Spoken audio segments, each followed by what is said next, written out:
Alright, welcome back to One Punch Man Anime Review, episode number 40. We're here reviewing, like in the case of Let This Grievance Retire, also penultimate episode, well, this one of Core 1. Yes, Core 1. I'm still one of the people who's baffled the fact that Season 3 is going to be it's going to be a two-core season. Probably because there's still a lot of chapters or depth. Like, there's over 100. Oh my god, there is a lot. So in this episode pretty much covered the entirety of Chapter 109, which on here was actually 109. Yep. The 110 chapter, which I think they pretty much covered the whole thing in this one. This is basically called, the chapter is called Love Evolution, and that is actually chapter, where is it here?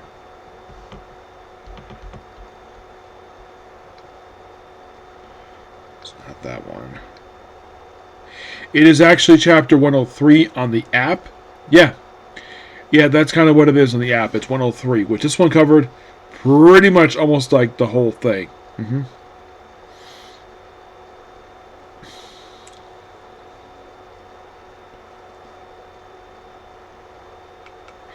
Yeah, and they also covered one page, chapter 112, which is basically known as Super Dark Alloy, which on the app here, it is technically not the chapter name it was released under.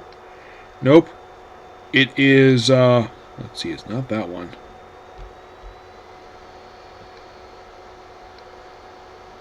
No.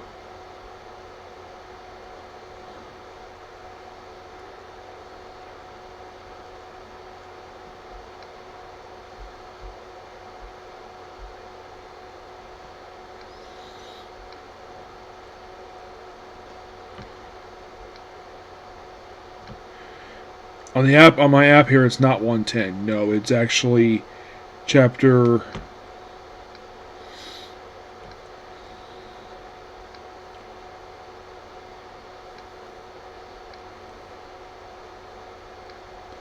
is actually chapter 104, or that's just the opening page.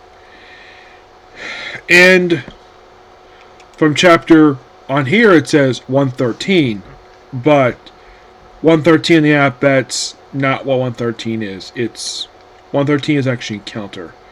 So you're probably thinking like, what chapter on here is 110? It's actually on the app here. It's actually 111, and this one they cover pretty much pages 2 through 11 of the chapter. Yeah, so we have where Child Ever takes Wigma to the surface, and we see Olympia again, along with the other eight heroes, except for Monmask is on the ground. So, I figured, mission complete. Use a little thing to contact various heroes. Takes a while to respond.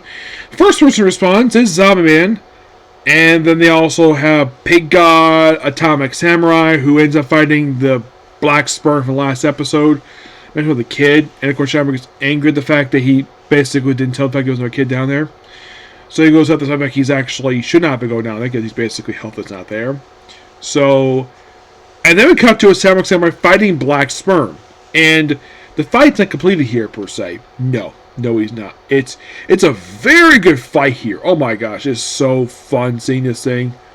Yeah, you have Atomic Samurai slice him up, and he's like going all over the place.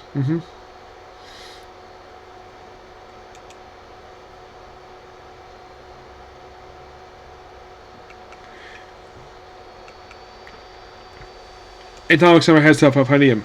And we also have where Zombie Man is taking on the character Homeless Emperor, character who debuted in the previous season show, who now has superpowers.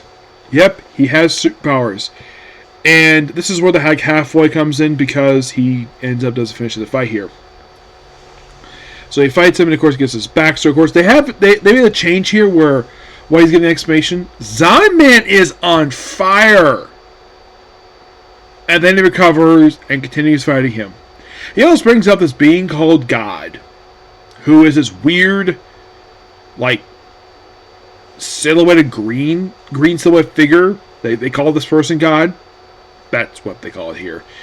Let's see what else. Oh yeah, we also have Pew Pew Prisoner, where, get this, he runs into a group of monsters One of whom is the younger sister of another monster from an episode where Child Emperor knocked her out with poison gas. So then, of course, we have this elephant man named Babuth, who proceeds to absorb these people into inside of himself to get power to take on Pee Wee Prisoner, which, of course, Pee Wee Prisoner beats him pretty easily. And then, of course, two of them get away, everyone's unconscious, and then he runs into the prisoners he was looking for when he came down there, and they return to monsters. And they apparently want to return to monsters because they can't stand Pee Wee Prisoner because basically he's lazy. Their words, he's lazy.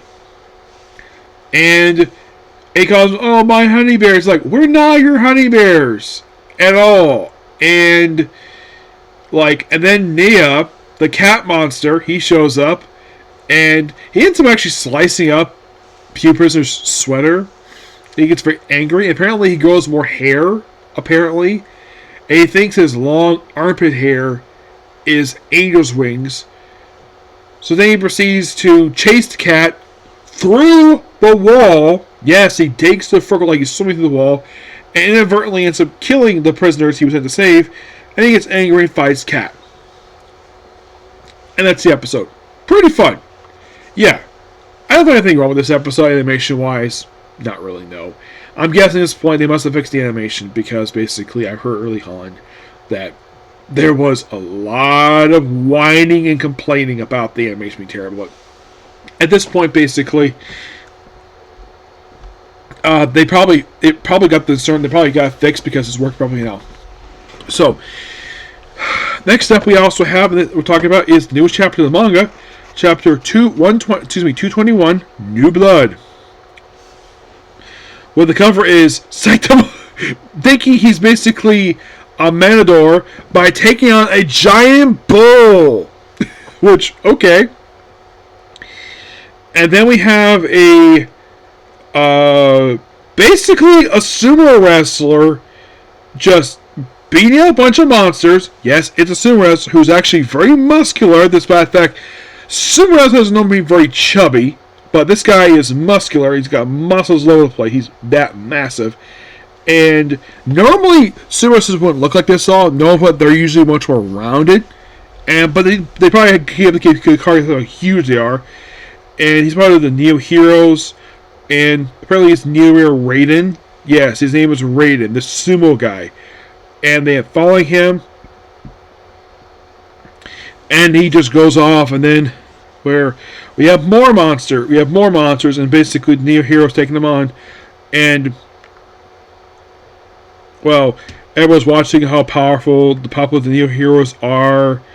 Because, of course, doing stuff better than the regular Hero Association. And we have Super Speed Snail, who is a giant snail. Yes, we have a giant snail in this book, where he ends up eating cars. And then we have this Neo Hero who's basically on rollerblades and carrying an axe. He's Neo Hunter. And chases after the monster and slices it up. And that's it. Literally, that's it. It's just showcasing a couple of the characters. It's not really a lot here, per se. It's like, not a lot happens over the course of 19 pages. It's really freaking short. I kind of wish it was longer, but now I would think of doing my comic corner next, but I really want to get done. Basically, what is next? Well, next up is, believe it or not,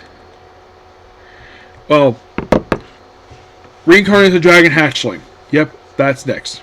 So, by the way, give the chapter roughly 8 out of 10. It felt like basically not a lot happened. Just, we have 2 fights, and that's it.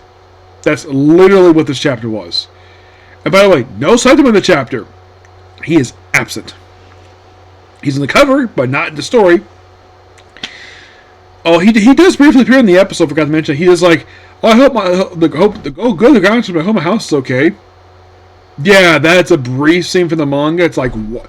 Yeah, basically Saitama's time in this episode, which is like 30 seconds, that is from one page, one of these chapters. One page! Yeah, Saitama a character who is the main character of the series, and he doesn't do much for quite a while. This is more like a cameo by him, because to acknowledge, like, yeah, he's here, and no, that's not anime original, that is basically from the manga, so that's not JC's dad's fault, that is basically one's fault for that. So, like in the case of Let's Go Retire, next weekend is the end of this core. Yep. So basically, I reduced from my schedule down from, well, for Sunday, down from 3 down to 2. It been like that for a little while until, well, as far as I can tell, looks like the image of the camera, that probably happened before Reincarnated Dragon Hatchling, but I'm going to do that one next, Reincarnated Dragon Hatchling, because it's on High Dive. I want to get that on next, just get out of the way, and then we're about to do is to come right here, okay? So, that's pretty much it for the video. Please be sure to like, comment, subscribe to notifications. In the next video, bye.